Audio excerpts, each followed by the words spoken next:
नमो अरहन्ताणं नमो सीताणं नमो वायरियाणं नमो वज्रायाणं नमो लोये सवसाहुणं मंगलम भगवान वीरो मंगलम गणी मंगलम कुंद कुंदाद्यो जैन धर्मोस्तु मंगलम सर्वमंगल मांगल्यम सर्वकल्याणकारकम प्रधानम सर्वधर्माणां जैनम जयतु शासनम जीवमजीवमदत्वं चिरवरवसेन जेणरे तिष्ठं देविन्दविन्दवन्दं वन्दे तं सर्वदा शिरसा।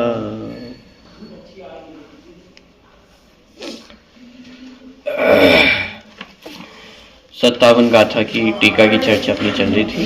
एवं गाथा का पाठ करते हैं, फिर विषय में आगे बढ़ेंगे। प्रश्न क्रमांक 257। तब सुदवद्वम चेदा ध्यान रहधुरम धरो हवे जम्हा तम्हा तत्तीय ऋणदा तल्लदिये सदा होह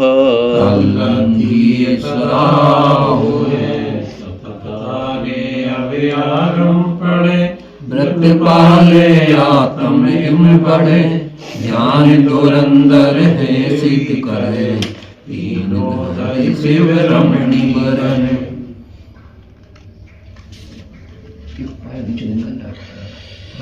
अब कुर्सी का पाया नीचे निकल जाए थोड़े बहुत दूर है बहुत दूर है। अरे बहुत दूर है बस ठीक बस नहीं डर लग रहा है वैसे नहीं कहीं दुर्घटना हो जाए। घटना है तो घट जाएगा। चलिए प्रश्न क्रमांक 265 पे जी। तप श्रुत और व्रत को धर्म का आधार ध्यान का आधार कहा गया है। ये ध्यान के आधार है और इनके संबंध में टीका में अनेक प्रकार के प्रश्न प्रतिप्रश्न के माध्यम से विषय का खुलासा भी किया। व्रत के संबंध में प्रश्न खड़े किए गए थे कि व्रतों का त्याग करना या नहीं करना, क्योंकि मोक्ष मार्ग में तो व्रतों के त्याग की प्रेरणा दी गई। व्रतों के त्याग किए बिना मोक्ष की प्राप्ति होना संभव नहीं। व्रत माने यहाँ पे शुभ भाव, व्रत माने 5 पापों का त्याग करना, 28 मूल गुणों का पालन करना, ये सब शुभ भाव के अंतर्गत है। और मोक्ष मार्ग में शुभ भाव के त्याग के बिना मोक्ष की प्राप्ति नहीं है। तो वो प्रश्न पूरा चला था कि व्रतों का त्याग करना या नहीं करना। तो जैसे अव्रतों का त्याग किया जाता है वैसे व्रतों का भी त्याग तो करना, लेकिन जैसे अव्रतों का त्याग किया जाता है वैसे व्रतों का त्याग नहीं होगा। त्याग करने की क्या शैली है वो पूरा वर्णन वहां पे अपन ने पढ़ा। उसके बाद श्रुत के संबंध में प्रश्न खड़े किए गए थे। अरे द्वादशांग का ज्ञान होना आवश्यक है ध्यान के लिए। यदि द्वादशांग का ज्ञान नहीं होगा तो ध्यान की प्राप्ति भी संभव नहीं है। इसमें सहनन का प्रश्न भी खड़ा किया था। उत्तम सहनन की प्राप्ति होनी चाहिए, उसके बिना ध्यान की प्राप्ति। तो उस सबका भी निषेध करते हुए पूरा प्रकरण अपना आगे बढ़ा था। और उसके अंतर्गत अपन ने कुछ विषय ऐसे ही पढ़े थे जो शायद पहली बार ही अपन ने पढ़े हो। महाव्रत को देशव्रत कहना, ये एक ऐसा प्रकरण था जो अन्यत्र हमें सामान्यतः पढ़ने को नहीं मिलता है। तो महाव्रत को भी देशव्रत क्यों कहा? क्योंकि शुभ भाव में प्रवृत्ति है, तो इस अपेक्षा से उसे भी एक देशव्रत कहा। तो इस प्रकार बहुत से प्रकरण अपन पढ़ के अभी तक आ चुके हैं और एक और प्रकरण अब यहाँ पे आने वाला है। ये भी एक नवीन, माने नवीन तो नहीं कहना चाहिए, लेकिन इस शैली में प्रयोग बहुत कम होता है। माने अन्यत्र आपको इस शैली में पढ़ने को नहीं मिलेगा। देखिए 265 नंबर का प्रश्न है, दूसरा पैराग्राफ है। उससे पहले की चर्चा अपनी पिछली कक्षा में हो चुकी थी। चलिए अब मोक्ष के विषय में पुनः नए विचार कहा जाता है। प्रथम तो मोक्ष बंध पूर्वक है। क्या स्पष्ट किया? ये मोक्ष कैसा है? बंध पूर्वक है। मोक्ष है ही इसका नाम कि जहां मोक्ष कहते ही बंधन ही अपने आप सूचित हो जाता है।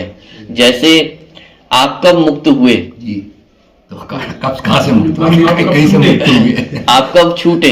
तो ये मुक्त शब्द, ये छूटना, ये इस बात का द्योतक है कि पहले बंधन को प्राप्त थे, तभी तो छूटना हुआ है ना। छूटने शब्द का प्रयोग ये बता रहा है कि किसी से छूटे हैं, इसका मतलब किसी से बंधे हुए थे। ऐसे ही प्रथम तो मोक्ष बंध पूर्वक है। इससे माने अन्य जो दर्शनों में आदि ब्रह्म या माने जो बने बनाए भगवान है, तो उनका निषेध भी यहाँ पे हो जाता है। जिनागम में कोई भी बना बनाया भगवान नहीं, स्वभाव की अपेक्षा अलग बात है, लेकिन पर्याय में कोई भी बना बनाया भगवान नहीं है। सभी संसारी थे और संसारी से फिर मुक्त होते। अब कभी कषायों का अभाव करके मुक्त हुआ जाता है। कोई भी पहले से मुक्त हो, भगवान हो, ऐसे आदि ब्रह्म की कोई भी माने अनादि ब्रह्म ऐसा कोई भी नहीं होता। भगवान कोई पैदा नहीं होते, माने जो पैदा होते हैं वही भगवान बनते हैं, बने बनाए कोई भगवान नहीं है। वरना अवतार भी उनका भगवान नहीं होता है, जन्मते नहीं है। चलिए, तो प्रथम तो मोक्ष बंध पूर्वक है, वही कहा है। यदि जीव मुक्त है तो इस जीव को पहले बंध अवश्य होना चाहिए। ये भी परमार्थ प्रकाश जी ग्रंथ का उदाहरण है जो यहाँ पे प्रस्तुत किया है। यदि जीव मुक्त है तो इस जीव को पहले बंध अवश्य होना चाहिए, क्योंकि यदि बंध नहीं हो तो मोक्ष किस प्रकार हो सकता है। अबंध की, जो बंधा नहीं हो उसकी मुक्ति नहीं होती, तो मुंच धातु का प्रयोग ही निरर्थक है। यह तर्क और व्याकरण दोनों की दृष्टि से समाधान दिया। तर्क ये प्रस्तुत किया कि यदि कोई मुक्त हुआ है तो इसका मतलब वो अवश्य बंध को प्राप्त होना चाहिए, क्योंकि मुक्त वही होता है जो बंधा हुआ हो। जो बंधा हुआ ना हो उसे मुक्त होने की क्या आवश्यकता है। तो एक तो ये तर्क की दृष्टिकोण से उत्तर दिया, और दूसरा व्याकरण के दृष्टिकोण से जो मुंच धातु शब्द का प्रयोग किया गया है वह छूटने के अर्थ में प्रयोग होता है। और छूटना, किसी से छूटा जाता है, किसी से मुक्त हुआ जाता है। तो यहाँ पे कह रहे हैं कि यदि बंधन ना हो तो फिर ये मुंच धातु का जो प्रयोग है वो गलत हो जाएगा। माने फिर 7 तत्वों में आप मोक्ष शब्द ये प्रयोग नहीं कर सकते हो। आपको कोई दूसरा नया तत्व बनाना पड़ेगा, कोई दूसरा शब्द प्रयोग करना पड़ेगा। ये शब्द का प्रयोग नहीं कर सकते हो। क्यों? क्योंकि मुंच धातु का जो प्रयोग किया गया है, मुंच शब्द का जो प्रयोग किया गया है वह छूटने के अर्थ में होता है, मुक्ति के अर्थ में होता है। और मुक्ति बंध पूर्वक ही होती है। जो बंधा होगा वही मुक्ति को प्राप्त होता है। तो मुक्ति नहीं होती तो मुंच धातु का प्रयोग ही निरर्थक है। अभी शुद्ध निश्चय से बंध नहीं है तथा बंध पूर्वक मोक्ष भी नहीं है। अब थोड़ा सा प्रकरण बदल गया। अभी तो ये कहा कि मोक्ष कैसा होता है, बंध पूर्वक ही होता है। तो प्रश्न खड़ा हुआ, तो फिर जीव कब से बंधा हुआ है? अनादिकाल से बंधा हुआ है, बंधन तो चला आ रहा है। तो क्या हुआ बंधन में? माने क्या हुआ? कर्म और आत्मा बंध गए एक दूसरे से, भाव कर्म आत्मा में बंध गया। क्या हुआ है बंधन में? अब देखिए, शुद्ध नए से कथन किया जा रहा है। शुद्ध निश्चय नए से मोक्ष तो दूर की बात है, बंध नहीं है। शुद्ध निश्चय नए से बंध नहीं है तथा बंध पूर्वक मोक्ष भी नहीं है। दोनों बातें कही। आत्मा को भी नहीं है। अभी कोई नया व्यक्ति आकर के पढ़ ले तो वो तो हाथ खड़े कर ले। साहब पहले तो अभी तक हम यही समझते आए कि मोक्ष की प्राप्ति करनी है और मोक्ष के लिए सारा उपक्रम है। यहाँ मोक्ष तो दूर, यहाँ तो कह रहे बंध भी नहीं है। देखिए वो अब जो कथन की अपेक्षा है उसको समझना आवश्यक है। ये जो कथन किया गया है वह शुद्ध निश्चय नय से किया गया कथन है। और शुद्ध निश्चय नय से देखा जाए तो आत्मा में भाव कर्म की भी सत्ता नहीं है, द्रव्य कर्म की सत्ता तो बहुत दूर रह गई। उसका निषेध तो व्यवहार ने नहीं कर दिया। और जब सद्भूत नय आएंगे तो असद्भूत व्यवहार नय का निषेध कर देंगे। तो उसमें हमारे कर्मों का निषेध तो तीसरे नंबर के नय में ही हो गया है। यहाँ तो शुद्ध निश्चय नहीं से ही कहा जा रहा है कि ना द्रव्य कर्म का अस्तित्व है और ना भाव कर्म का अस्तित्व है। तो स्वभाव में द्रव्य कर्म भी नहीं है, भाव कर्म भी नहीं है, इसलिए आत्मा बंधा नहीं है। तो शुद्ध निश्चय नहीं से बंध नहीं है तथा बंध पूर्वक मोक्ष भी नहीं है। भाई मोक्ष तो सीधी सीधी सी बात है, जहां बंधन होगा तो बंधन से छूटने का नाम मोक्ष है। तो जहां बंधन ही नहीं है तो हम मोक्ष की हम क्या बात करें? पॉइंट पकड़ में आ रहा है। तो बंधन भी नहीं है और मोक्ष भी नहीं है। यदि शुद्ध निश्चय नहीं से बंध हो तो सदा बंद ही रहे, कभी जीव मुक्ति नहीं होगी, मोक्ष होगा ही नहीं। अब देखिए यहाँ पे क्या तर्क दिया जा रहा है कि शुद्ध निश्चय से ना बंध है ना मोक्ष है। लेकिन यदि शुद्ध निश्चय से बंध माना जाए तो समस्या क्या खड़ी होगी कि वह बंध सदा बना रहेगा, उस बंध का कभी भी अभाव नहीं होगा। क्योंकि शुद्ध निश्चय का कथन स्वभाव परक कथन होता है, स्वभाव को लक्ष्य में लेकर के कथन होता है। शुद्ध निश्चय नए स्वभाव की बात करता है, विभावों की बात नहीं करता, क्योंकि विभाव आते जाते हैं, संयोगी भाव है, अभी है कल चले जाएंगे, लेकिन स्वभाव सदा काल बना रहता है, अनादि काल से है और अनंत काल तक बना रहेगा। और उस स्वभाव में कुछ घटबढ़ भी नहीं होता है, निगूढ़ अवस्था में कुछ घटता नहीं है और सिद्धालय में जाकर के कुछ बढ़ता नहीं। शुद्ध निश्चय ने उस स्वभाव की बात करने वाला है जो सदा द्रव्य रूप है। अब यहाँ पे कहा जा रहा है यदि शुद्ध निश्चय से बंद कहा जाएगा तो फिर क्या होगा जी, तो कभी अभाव नहीं होगा, शुद्ध निश्चय से बंद कहा जाएगा कि बंद फिर हमेशा बना रहेगा, उसका कभी भी अभाव नहीं होगा। शुद्ध निश्चय से जीव कैसा है? ज्ञान दर्शन स्वभावी है। तो ज्ञान दर्शन स्वभाव का कब अभाव होता है? कभी नहीं, किसी अवस्था में कभी भी अभाव होने वाला नहीं है। तो शुद्ध निश्चय नहीं से जीव का स्वभाव ज्ञान दर्शनमय है, लेकिन शुद्ध निश्चय नहीं से जीव का स्वभाव यदि बंद माना जाए तो फिर बनेगा कभी, तो वही समस्या ये खड़ी होगी कि फिर बंद बना ही रहेगा। जैसे ज्ञान दर्शन सदा बने हुए हैं, ऐसे ही बंद भी जीव के साथ सदा बना रहेगा, तो स्वभाव बन जाएगा और स्वभाव कभी छूटता नहीं है। और बंद यदि स्वभाव बन गया तो फिर मोक्ष की प्राप्ति कभी भी नहीं होगी। निर्बंध कैसे होगा? क्योंकि मोक्ष तो बंद के छूटने का नाम है और स्वभाव कभी छूटता नहीं है। और यदि बंद भी स्वभाव हो गया तो फिर बंद भी कभी छूटेगा नहीं। तो यदि शुद्ध निश्चय से बंद हो तो सदा बंद ही रहे, मोक्ष होगा ही नहीं। विशेष जिस प्रकार सांकल से बंधे पुरुष को बंध नाश के कारणभूत भाव मोक्ष स्थानीय बंध को छेदने का कारणभूत जो भाव मोक्ष उसके समान सांकल के बंधन को छेदने का कारणभूत जो उद्यम है वह पुरुष का स्वरूप नहीं है। और द्रव्य मोक्ष स्थानीय जो सांकल और पुरुष का पृथक्करण अलग होना वह भी पुरुष का स्वरूप नहीं है, परंतु उन दोनों से अर्थात उद्यम से और सांकल से पुरुष के पृथक्करण से भिन्न जो हस्त पादादि रूप देखा जाता है वही पुरुष का स्वरूप है। उसी प्रकार शुद्धोपयोग लक्षण युक्त भाव मोक्ष स्वरूप वह शुद्ध निश्चय से जीव का स्वरूप नहीं है और उसके द्वारा साध्य जीव और कर्म के प्रदेशों के पृथक्करण रूप भिन्न होने रूप द्रव्य मोक्ष भी जीव का स्वभाव नहीं है, परंतु उन दोनों से अर्थात भाव मोक्ष और द्रव्य मोक्ष से भिन्न जो अनंत ज्ञानादि गुण रूप स्वभाव है मूलभूत है वही शुद्ध जीव का स्वरूप है। अब ये इतना बड़ा जो पैराग्राफ आया ये उदाहरण और सिद्धांत दोनों बातें इसमें सम्मिलित हो गई हैं। अब इसमें क्या बताया जा रहा है? सबसे पहले उदाहरण दिया किसी व्यक्ति का स्वरूप क्या है। किसी व्यक्ति को यदि परिभाषित करना हो तो कैसे परिभाषित किया जाए? ये फला फला व्यक्ति है तो वो कैसा है?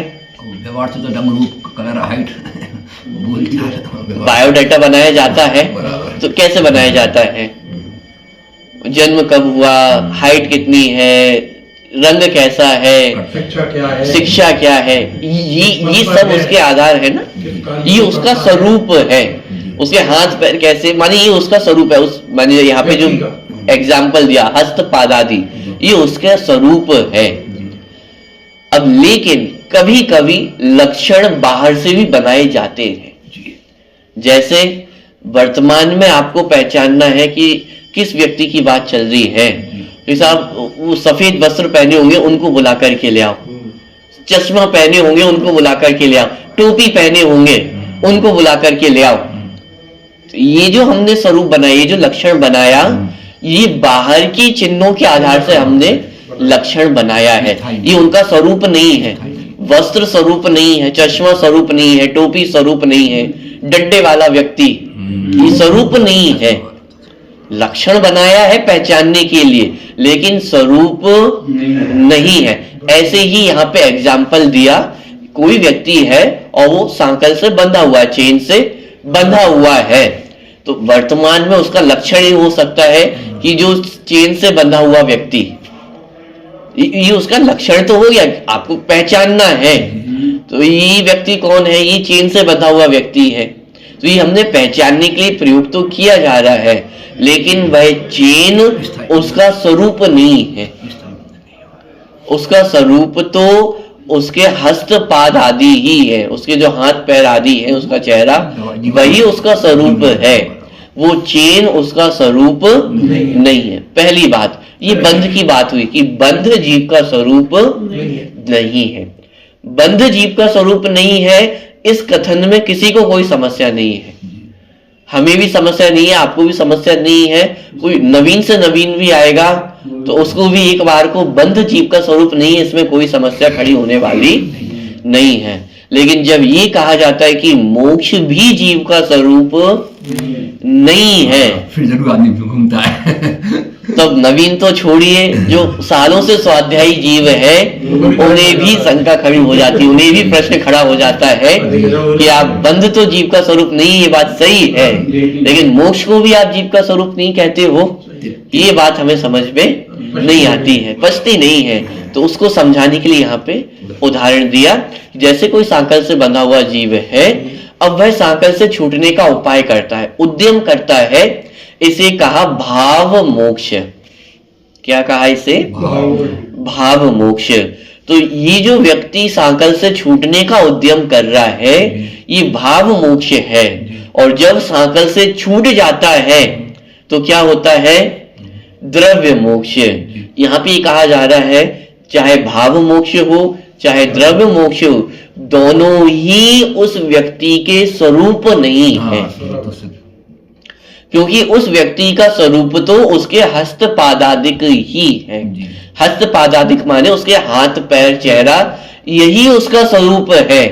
सांकल से बंधना ये भी उसका स्वरूप नहीं है। सांकल से छूटने का उद्यम करना भाव मोक्ष ये भी स्वरूप नहीं है। और सांकल से छूट जाना ये भी उस व्यक्ति का स्वरूप नहीं है। क्यों? क्योंकि यदि हम सांकल से छूटने को व्यक्ति का स्वरूप माने तो जिस समय सांकल से बंधा हुआ है उस समय में व्यक्ति का स्वरूप है या नहीं है?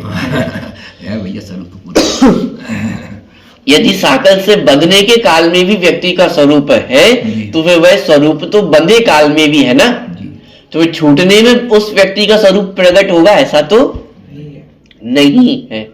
तो ये बात यहाँ पे स्पष्ट की जा रही है कि मोक्ष भी जीव का स्वरूप नहीं है। और जब 7 तत्वों के नाम हम पढ़ते हैं तो जीव अलग तत्व है, मोक्ष अलग तत्व है। इसके पीछे कारण क्या है?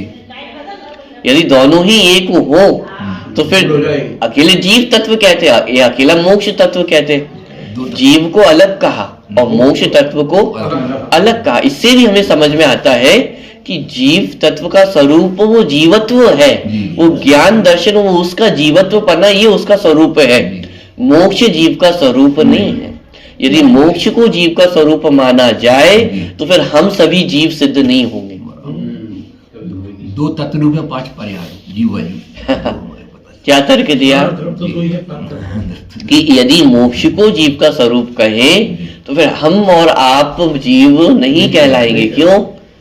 क्योंकि हमें तो मोक्ष की प्राप्ति वर्तमान में है ही नहीं, और मोक्ष नहीं है इसका मतलब हम जीव भी नहीं हो रहे। क्योंकि हमने कहा ना मोक्ष तो जीव का स्वरूप है, और स्वरूप का मतलब स्वभाव जो कभी छूटता नहीं, या जिसके बिना द्रव्य कभी रहता नहीं है। तो यदि मोक्ष को जीव का स्वरूप कहेंगे तो फिर वर्तमान में हम मोक्ष से रहित हैं, तो इसका मतलब हम और आप जीव नहीं है। अब देखिए कहीं कहीं अध्यात्म के जोर में जी संसारी को अजीब भी कहा जाएगा, जी पुद्गलवत भी कहा जाएगा, जड़वत भी कहा जाएगा, लेकिन वो सैद्धांतिक दृष्टिकोण नहीं है, वो आध्यात्मिक जोड़ रहेगा। आध्यात्मिक जोड़ मतलब कि जीव का जीवत्व तो तभी है कि जब वह सम्यक की प्राप्ति करे, जब वह मोक्ष की प्राप्ति करे। जैसे ये पुस्तक है, ये पुद्गल द्रव्य है, इसको कभी मोक्ष की प्राप्ति नहीं हो सकती, लेकिन मुझे मोक्ष की प्राप्ति हो सकती है। लेकिन मुझे मोक्ष की प्राप्ति हो सकती है, लेकिन तब भी यदि मैं मोक्ष की प्राप्ति ना करूं तो मैं किसके समान हो गया? पुद्गल के समान ही तो हो गया। क्या अंतर रहा? ना पुद्गल को मोक्ष की प्राप्ति हो रही है, ना उसे सम्यक तो हो रहा है, और ना मुझे सम्यक तो हो रहा है, तो दोनों में क्या अंतर रहा? माने इस प्रकार अध्यात्म के जोर में ये व्याख्या भी आपको पढ़ने को मिलेगी, लेकिन सैद्धांतिक दृष्टिकोण से जीव कभी भी अजीव नहीं होता है, चाहे उसे सम्यक तो प्रकट हो या ना हो, जीव तो जीव ही रहता है, उसके ज्ञान दर्शन में कोई कमी आती नहीं है। ठीक है, तो बंध तो जीव का स्वरूप है ही नहीं, लेकिन मोक्ष भी जीव का स्वरूप नहीं है। समझ में आ रहा है प्रकरण? देखिए दोबारा मैं उदाहरण पढ़ता हूं तो अब आपको ख्याल में आएगा विषय। प्रश्न क्रमांक 265 पे अंतिम चौथी पंक्ति है विशेष।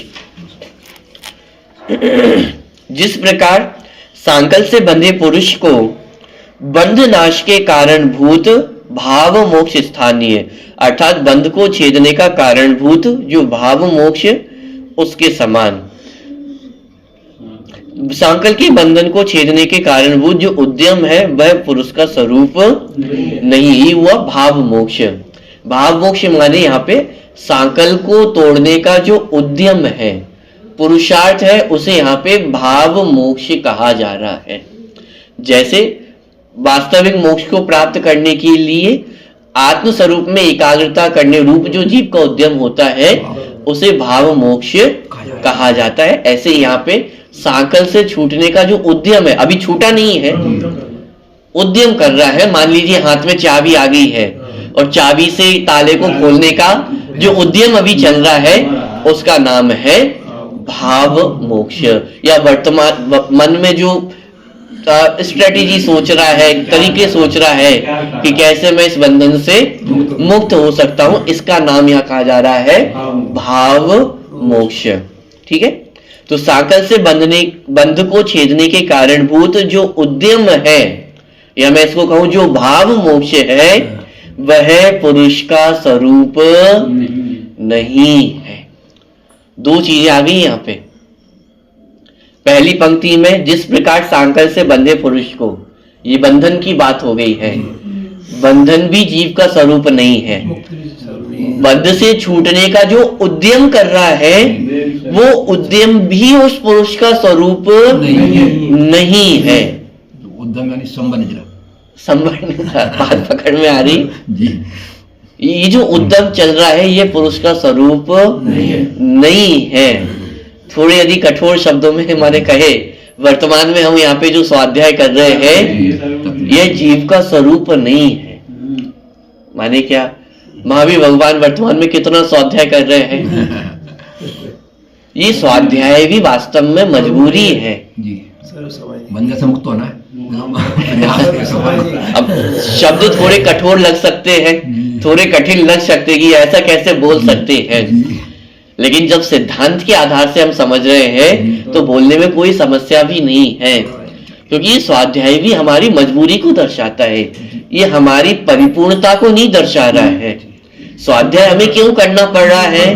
क्योंकि हमें अपने स्वरूप तक पहुंचना है, स्वरूप को समझना है, स्वभाव में स्थिर होना है, और उसको समझने के लिए स्वाध्याय करना आवश्यक है। लेकिन ये हमारा स्वरूप नहीं है। साफ स्वाध्याय करते रहे तो काम हो जाएगा, ये हमारा स्वरूप नहीं है। स्वरूप तो ज्ञान दर्शन है, और ज्ञान दर्शन की आराधना से सिद्धालय की माने सिद्ध दशा की प्राप्ति होगी। मात्र स्वाध्याय करते रहने से सिद्ध दशा की प्राप्ति नहीं होगी। और इसलिए निश्चय स्वाध्याय की परिभाषा तो यही बनाई कि आत्मस्वरूप पे एकाग्रता होना, आत्मस्वरूप का अध्ययन होना, वही स्वाध्याय है। ये तो वास्तविक स्वाध्याय भी नहीं है, इसे तो उपचार से स्वाध्याय कहा जा रहा है, क्योंकि ये निश्चय स्वाध्याय में साधक बनता है। ये जो हम क्रिया कर रहे हैं, यहाँ पे बैठे हैं, शास्त्र अध्ययन कर रहे हैं, इस प्रक्रिया को स्वाध्याय क्यों कहा जा रहा है? रास्ता है, क्योंकि ये निश्चय स्वाध्याय का साधन है, इसलिए इसे स्वाध्याय कहा जा रहा है। और यदि ये निश्चय का साधन ना बने तो कैसे मात्र जड़ की क्रिया ही तो है। पॉइंट पकड़ में आ रहा है? विषय को गंभीरता से पकड़ना। स्वाध्याय का निषेध नहीं किया जा रहा है, लेकिन सिद्धांत क्या है, हमारा स्वरूप क्या है, वो समझना आवश्यक है। कि स्वरूप हमारा संवर निद्रा भी नहीं है, स्वरूप हमारा मोक्ष भी नहीं है, तो फिर क्या आश्रम बंध हमारा स्वरूप है? अरे उसका तो निषेध पहले ही करके आ चुके हैं। उस क्लास को तो हमने पहले ही पार कर लिया कि आश्रम बंध जीव का स्वरूप नहीं है। लेकिन संवर निद्रा और मोक्ष भी जीव का स्वरूप नहीं है, ये बात यहाँ पे हमें समझना है। तो जो भाव मोक्ष है वह भी जीव का स्वरूप नहीं है। जैसे यहाँ पे सांकल से छूटने का उद्यम करता हुआ जो पुरुष है, तो वह उद्यम जीव का स्वरूप, उस व्यक्ति का स्वरूप नहीं है। आगे, और द्रव्य मोक्ष स्थानीय, जो सांकल और पुरुष का पृथक्करण, अलग होना, वह भी पुरुष का स्वरूप नहीं है। सांकल से बंधना वह भी पुरुष का स्वरूप नहीं है। सांकल से छूटने का उद्यम करना वह भी पुरुष का स्वरूप नहीं है।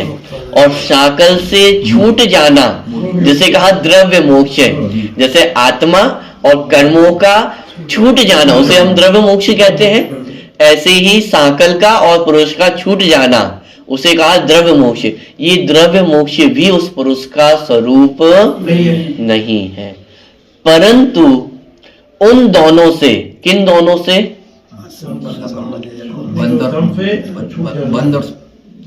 देखो आश्रम बंध की तो अभी बात ही नहीं चल रही है यहाँ पे, क्योंकि उसका निषेध तो बहुत पहले करके आ चुके हैं। आचार्य इतना समझ रहे हैं कि ये समझाने की आवश्यकता नहीं है कि आश्रम बंध जीव का स्वरूप नहीं है। आचार्य के सामने जो शिष्य बैठा हुआ है उसको इतना बोध ऑलरेडी है कि आश्रम बंध तो जीव का स्वरूप है ही नहीं, लेकिन अब वो संवर निद्रा मोक्ष में आकर के अटक गया था, उसकी चर्चा चल रही है। देखिए, दोनों से तात्पर्य है द्रव्य मोक्ष और भाव मोक्ष। दोनों से माने उद्यम से और सांकल से, पुरुष के पृथक्करण से। माने जिस समय व्यक्ति बंधा हुआ था तो उद्यम कर रहा था, पुरुषार्थ कर रहा था छूटने का, और आगे चल करके छूट गया। तो इन दोनों परिस्थितियों से पुरुष को भिन्न बताया जा रहा है। ये दोनों परिस्थितियां जीव का स्वरूप नहीं है। तो परंतु उन दोनों से भिन्न जो हस्त पादादि रूप देखा जाता है वही पुरुष का स्वरूप है। क्या पुरुष का स्वरूप है? बंधा हुआ ये भी पुरुष का स्वरूप नहीं है। बंध से छूटने का उपाय करता हुआ वही भी पुरुष का स्वरूप नहीं है। और बंध से छूट गया ये भी पुरुष का स्वरूप नहीं है। पुरुष का स्वरूप क्या है? हस्त पादादि का होना, ये उसका स्वरूप है। माने किसी पुरुष का स्वरूप उसके हाथ पैर है, वो शरीर उसका स्वरूप है, बाहर की चीजें उसका स्वरूप नहीं है। अब देखिए, यदि छूटने को माने उस उद्यम को यदि पुरुष का स्वरूप माना जाए तो समस्या क्या खड़ी होगी?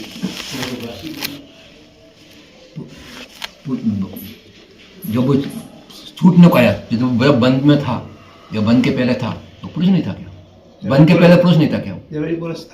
अभी बंधन काल में पुरुष है। देखिए 3 परिस्थिति हमारे सामने, एक बंधन की, जी एक बंध से छूटने की उद्यम करते हुए, और एक बंध से छूट जाने की। यदि हम उद्यम वाले पार्ट को पुरुष का स्वरूप माने जी तो इसका मतलब क्या निकलेगा? जी इसका मतलब जब तक उद्यम नहीं कर रहा था, जी पहली दशा में था, बंध की दशा में था, तब क्या वह पुरुष नहीं था? उद्यम कर रहा था तब भी था। लेकिन आपने तो कहा ना, ये जो उद्यम करता हुआ है, जो भाव मोक्ष को प्राप्त है, वह जीव है, वह जीव का स्वरूप है। यदि इसे जीव का स्वरूप कहा जाए तो फिर जब बंद अवस्था में था तब वह जीव नहीं था, जी उद्यम अवस्था में नहीं था। क्योंकि उद्यम तो बाद में करना प्रारंभ किया ना। तो जब तक उद्यम नहीं कर रहा था तो तब तक वह जीव नहीं था क्या? पुरुष नहीं था क्या? तो तब भी पुरुष था। उद्यम को यदि हम स्वरूप मानते हैं तो जब वह तीसरी अवस्था में पहुंच गया, माने बंधन से छूट गया, तो अब उद्यम है या नहीं है? स्वरूप उद्यम नहीं, अब स्वरूप है, छूट गया भाई अब तो छूट गया ना, तो उद्यम थोड़ा ना, अब थोड़ा ना उद्यम कर रहा है, तो अब वो जीव है या नहीं है? जीव तो है ना, तो तीनों अवस्थाओं में बराबर क्या है, बहिरात्मा, अंतरात्मा, परमात्मा। प्रश्न समझ में आ रहा है? माने यदि हम उद्यम को पुरुष का स्वरूप माने तो फिर जिस समय बंधन को प्राप्त था उस समय भी उसे पुरुष नहीं मान सकते हैं, और जिस समय उद्यम करके मुक्त हो गया उस समय भी उसको पुरुष नहीं माना जा सकता है, क्योंकि हमने तो उद्यम वाले पार्ट को पुरुष माना था ना। अंतरात्मा जीव को तो उद्यम ना पहले था और ना आगे हमेशा रहने वाला है। जिस समय मुक्त हो जाएगा तो उद्यम छूट जाएगा, लेकिन पुरुष तो रहेगा ना उस समय भी। इसका मतलब उद्यम वह जीव का स्वरूप नहीं है, वह पुरुष का स्वरूप नहीं था। चलिए, उद्यम तो स्वरूप नहीं है, लेकिन यदि हम मुक्त होने को स्वरूप माने तो आज हम जीव है कि नहीं है, सीधा खड़ा हो जाएगा। तो क्या दिक्कत खड़ी होगी? मान लीजिए आप चेन से बंधे हुए हो और चेन से छूटने का उपाय कर रहे हो, तो इसे हमने कहा कि ये जीव का पुरुष का स्वरूप है। या इसे यदि हम स्वरूप मानेंगे तो समस्या में समझ में आ गई है। क्या समस्या होगी? कि जिस समय मुक्त हो जाएंगे उस समय फिर पुरुष नहीं रहेंगे। ऐसे ही अब आप चेन से छूट गए हो, तो इसे यदि हम आपका स्वरूप कहें तो परमात्मा होगा तो जीव नहीं रहेंगे, जीव नहीं रहेंगे क्या? जैसे इसे मैं इस भाषा में कहूं कि जो जो बंधन से मुक्त है वे सब पुरुष हैं। तो फिर जो बंधन में नहीं कहलाएंगे। ये परिभाषा बनाने में समस्या क्या है? जो तो हो गया बेबी है, ये है बेबी। हाँ, जो मुक्त, जो बंधन में नहीं है या बंधन से मुक्त हो गए हैं वे सब जीव है। बेबी जीव है। ये परिभाषा बनाने में क्या समस्या खड़ी होगी? ये हो जाएंगे जो बंधन में बंधे हैं। लगे हुए हैं कि भाई जो जितने जेल में बंद हैं वो सब अजीब सिद्ध हो जाएंगे। इतना ही नहीं, जब आप भी चेन से बंधे हुए थे उस समय आप भी अजीब पने को प्राप्त हो जाओगे, क्योंकि जीव का स्वरूप तो आप क्या कह रहे हो कि मुक्त होना ये जीव का स्वरूप है, ये पुरुष का स्वरूप है। यदि मुक्त होना पुरुष का स्वरूप है तो जिस समय बंधा था उस समय पुरुष था या नहीं था? उस समय क्या था? प्रश्न नहीं खड़ा होगा ना। यदि मुक्त होने को, द्रव्य मोक्ष को यदि हम पुरुष का स्वरूप बनाए तो जिस समय बंधा हुआ था, चेन से बंधा हुआ था, उस समय वह पुरुष था या नहीं था? उस समय भी पुरुष था। अब देखिए, जो पुरुष का स्वरूप बताया हस्त पादादिक, अब आप उसको तीनों परिस्थितियों में घटित करके देखें जी।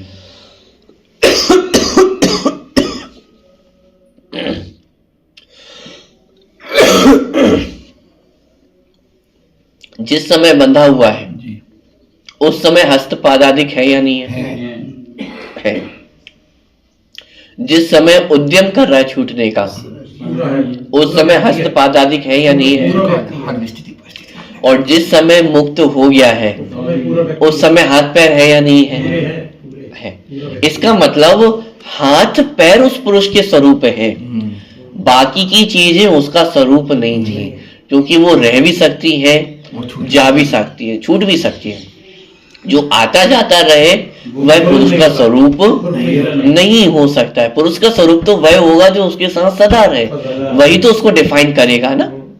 यदि जो बदलती रहे चीजें, उनको यदि हम स्वरूप बनाएंगे तो जीव का एक निश्चित स्वरूप बन ही नहीं पाएगा, वो बदलता रहेगा। अभी आज हम जो बंध को प्राप्त है उसे हम जीव कह रहे हैं, भविष्य में वही जीव मुक्त हो जाएगा तो फिर वो जीव रहेगा या नहीं रहेगा। यदि मुक्त को ही यदि हम जीव कहें तो जो वर्तमान में बंधा हुआ है उसे हम क्या कहें। पॉइंट पकड़ में आ रहा है। और तत्वार्थ सूत्र ग्रंथ में तो जीव के दो भेद बताए, संसारीणो मुक्ताश्च, संसारी को भी जीव कहा और मुक्त को भी जीव कहा। अवस्था है, स्वरूप नहीं। मोक्ष अवस्था में भी जीव है और संसार अवस्था में भी जीव है। तो इससे हमें ये तो समझ में आ गया कि मोक्ष जीव का स्वरूप नहीं है, क्योंकि यदि मोक्ष जीव का स्वरूप होता तो फिर संसारी को हम जीव कैसे कहते, उसे तो मोक्ष की प्राप्ति है ही नहीं। पॉइंट पकड़ में आ रहा है। तो ये उदाहरण दिया। अब उसका सिद्धांत, उसी प्रकार शुद्धोपयोग लक्षण युक्त भाव मोक्ष का स्वरूप वह शुद्ध निश्चय से जीव का स्वरूप नहीं है जी। क्या भाव मोक्ष। अब देखो यहाँ पे शुद्धोपयोग, भाव मोक्ष का लक्षण कह रहे हैं शुद्धोपयोग को, और ये कह रहे हैं कि शुद्धोपयोग जीव का स्वरूप नहीं है। थोड़ी सी कठिन बात है पचाने के लिए, शब्द से जरा कठिन हो रही थोड़ी। शुद्धोपयोग जीव का स्वरूप नहीं है। क्यों नहीं है? शुद्धोपयोग तीनों काल नहीं है। Very good. शुद्धोपयोग तीनों काल नहीं है। वर्तमान में शुद्धोपयोग नहीं है। आप जीव है या नहीं है? वर्तमान में मैं जीव हूं, भले ही शुद्धोपयोग नहीं रहे। या इसको ऐसा कहें कि जैसे सिद्ध भगवान है, अनंत सिद्ध भगवान है, उन्हें शुद्धोपयोग है या नहीं है? अच्छा, ऐसे मैं कहूं उन्हें ध्यान है या नहीं है?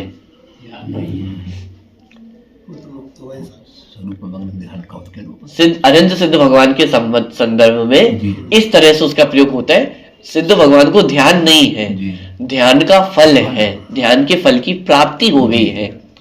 तो मानिए जिस समय उन्हें ध्यान के फल की प्राप्ति हो गई है तो अब वे जीव है या नहीं है? ध्यान करने वाले को जीव माना जाए या ध्यान नहीं करने वाले को जीव माना जाए? क्लियर हो गया? ध्यान जीव का स्वरूप नहीं है।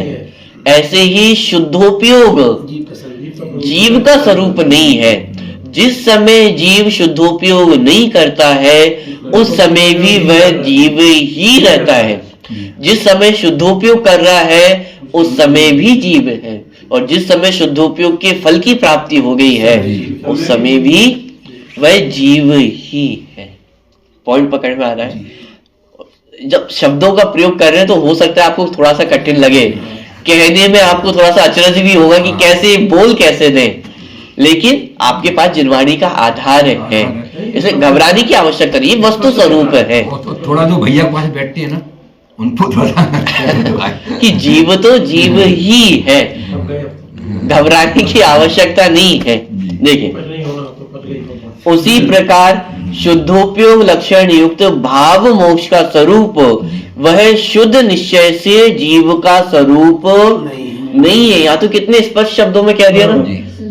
भाव मोक्ष का लक्षण क्या है? शुद्धोपयोग, और शुद्धोपयोग लक्षण युक्त भाव मोक्ष वह जीव का स्वरूप नहीं है, और उसके द्वारा साध्य जीव और कर्म के प्रदेशों के पृथक्करण रूप भिन्न होने रूप द्रव्य मोक्ष भी जीव का स्वभाव नहीं है। भाव मोक्ष भी जीव का स्वभाव नहीं है और द्रव्य मोक्ष भी जीव का स्वभाव नहीं है, परंतु उन दोनों से, किन दोनों से? भाव मोक्ष से और द्रव्य मोक्ष से भिन्न जो अनंत ज्ञानादि गुण रूप स्वभाव है, मूलभूत है, वही शुद्ध जीव का स्वरूप है।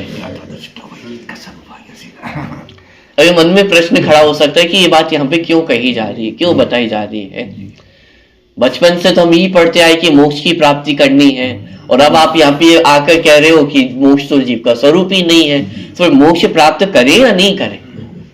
वो पर्याय की अपेक्षा बात चलती है। देखिए यहाँ पे ये जो कथन किया जा रहा है वह इसलिए कथन किया जा रहा है कि आपको अपने अंदर कुछ कमी महसूस ना हो। जैसे अपने आप को बड़ा मानना ये भी एक मान का रूप है, ऐसे ही अपने आप को छोटा मानना ये भी तो मान का ही रूप है, ये भी सहज दशा नहीं है। यहाँ पे ये बताया जा रहा है कि आपकी पहचान मोक्ष से नहीं है, आपकी पहचान संवरण निद्रा से नहीं है, आपकी पहचान आपके जीवत्व से है और आपका जीवत्व सदाकाल रहने वाला है। आपकी महानता संवरण निद्रा मोक्ष से नहीं है। यदि संवरण निद्रा मोक्ष से महानता मानी जाए तो फिर तो आपको वर्तमान में लघुता हो जाएगी, हीनता हो जाएगी और ये हीनता आपको मोक्ष मार्ग में आगे नहीं बढ़ने देगी। वो मोक्ष आपका स्वरूप नहीं है। ये अलग बात है कि जब अपने आप को पहचानते हैं तो मोक्ष की प्राप्ति भी होती है। वो एक मुकाम है, वो एक पद है जिसकी प्राप्ति होती है, लेकिन उस पद के बिना आप हो या नहीं हो, आपकी सत्ता है कि उस पद के बिना भी आप परिपूर्ण हो, आप हो नहीं, आप परिपूर्ण हो, उस समय भी आप में कोई कमी नहीं है। ये यहाँ पे स्पष्ट किया जा रहा है। मोक्ष प्राप्त करने से कुछ बढ़ जाएगा ऐसा नहीं है। जैसे बंध में निषेध किया था कि बंधन के काल में भी जीव में कुछ घटता नहीं है, इसलिए जीव महान है। बंधन का निषेध किया कि साहब अभी तो 8 कर्मों से बंधा हुआ हूं, मेरा तो कुछ हो ही नहीं सकता है, तो वहां बंधन का निषेध किया कि बंध के काल में भी बंध से जीव का कुछ भी बिगड़ा, क्योंकि बंध जीव का स्वरूप नहीं है। ऐसे ही जब तक मोक्ष की प्राप्ति नहीं हुई है तो मोक्ष के अभाव में भी जीव का कुछ भी बिगड़ा और मोक्ष प्राप्त करके कुछ बढ़ जाएगा ऐसा भी नहीं है। जीव वर्तमान में कैसा है? परिपूर्ण है। जीव की पहचान जीव के जीवत्व से है, संवरण निद्रा मोक्ष से जीव की पहचान नहीं है। किसी अवस्था में ये अलग बात है कि बाहर में जो संसारी जन है वो आपके संवरण निद्रा मोक्ष से आपकी पहचान करेंगे, की जाएगी। साधु परमेष्ठी की पहचान करनी तो आपको उनकी संवरण निद्रा से ही की जाएगी। सिद्ध भगवान की पहचान करनी तो आपको वो छायिक भाव से ही उनकी पहचान होगी। द्रव्य कर्मों से छूटना हुआ है, इससे ही उनकी पहचान की जाएगी। अनंत भगवान की आपको पहचान करनी है तो वो बाहर से ही उनकी पहचान की जाएगी, संवरण निद्रा मोक्ष से ही उनकी पहचान की जाएगी। लेकिन स्वयं को पहचानने के लिए हमें संवरण निद्रा मोक्ष की आवश्यकता नहीं है। पॉइंट पकड़ में आ रहा है? आत्मानुभूति को प्राप्त करने के लिए मोक्ष की आवश्यकता नहीं है। मोक्ष को आत्मानुभूति की आवश्यकता है, लेकिन आत्मानुभूति को मोक्ष की आवश्यकता। पॉइंट पकड़ में आ रहा है? दादा का बोले ना, मैं हूँ अपने में मैं हूँ अपने में स्वयं पूर्ण, पर की मुझ पे कुछ गंध नहीं। और पर के अंतर्गत पुद्गल के संयोग से उत्पन्न होने वाले जो संयोगी भाव, मोह राग द्वेष, और इन संयोगी भावों के छूटने पर उत्पन्न होने वाले संवरण निद्रा मोक्ष, ये सब पर के खाते में ही आ गए हैं। शुद्ध निश्चय नए से देखा जाए तो ये सब पर के खाते में ही जाने वाले हैं।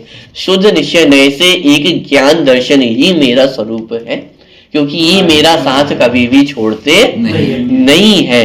संवरण निद्रा के भरोसे आप नहीं बैठे रह सकते हो, क्योंकि वर्तमान में तो संवरण निद्रा है ही नहीं, लेकिन मेरा जो ज्ञान दर्शन स्वभाव है वो वर्तमान में भी मेरे साथ है। अरे निगोद में भी चले गया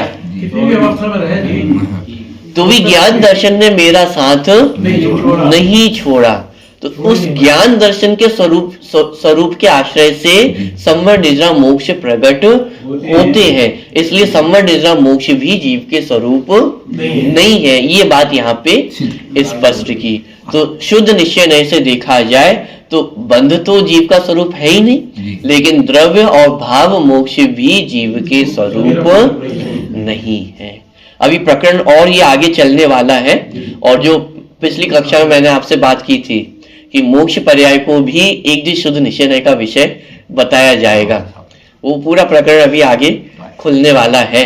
बहुत अच्छा प्रकरण है और ये प्रकरण आपको अन्यत्र ऐसे पढ़ने को नहीं मिलेगा। हालांकि विषय है, ऐसा भी नहीं है कि कोई बहुत एकदम नया कुछ प्रकरण हो, विषय वही है, लेकिन इस शैली में जो प्रतिपादित किया गया है वो शैली आपको और कहीं पढ़ने को नहीं मिलेगी। तो प्रकरण आगे अपना आएगा। स्वरूपी अविनाशी में आत्मस्वरूप सहजानंदी शुद्ध स्वरूपी अविनाशी में आत्मस्वरूप सहजानंदी शुद्ध स्वरूपी अविनाशी में आत्मस्वरूप। नंबर 33 है, पेज नंबर 40 है। स्वाध्याय करो तुम निज पर की पहचान करो, सम्यक करो मिथ्यात्व हरो, तुम भक्त नहीं भगवान बनो। तुम जिन वाणी का मनन करो, सत पाठ तुम्हें सिखलाती है, तुम नरक गति से नाहि डरो, तुम स्वर्गों की मत चाह करो। तुम वीतराग परिणाम करो, निज आत्म का कल्याण करो, तुम सतगुरु की पहचान करो, तुम निज स्वभाव के प्रकाशी। तुम्हें अमल अखंडित सुख राशि, ज्ञायक स्वरूप निज घर वासी, तुम स्वयं कृत पूर्णमासी, तुम में ही है केवल। स्वाध्याय करो तुम निज पर की पहचान करो, सम्यक करो मिथ्यात्व हरो, तुम भक्त नहीं भगवान। ज्ञानी के ज्ञान से सुखे लोकालोक, सुवाणी तक नमो सदा दे तुम।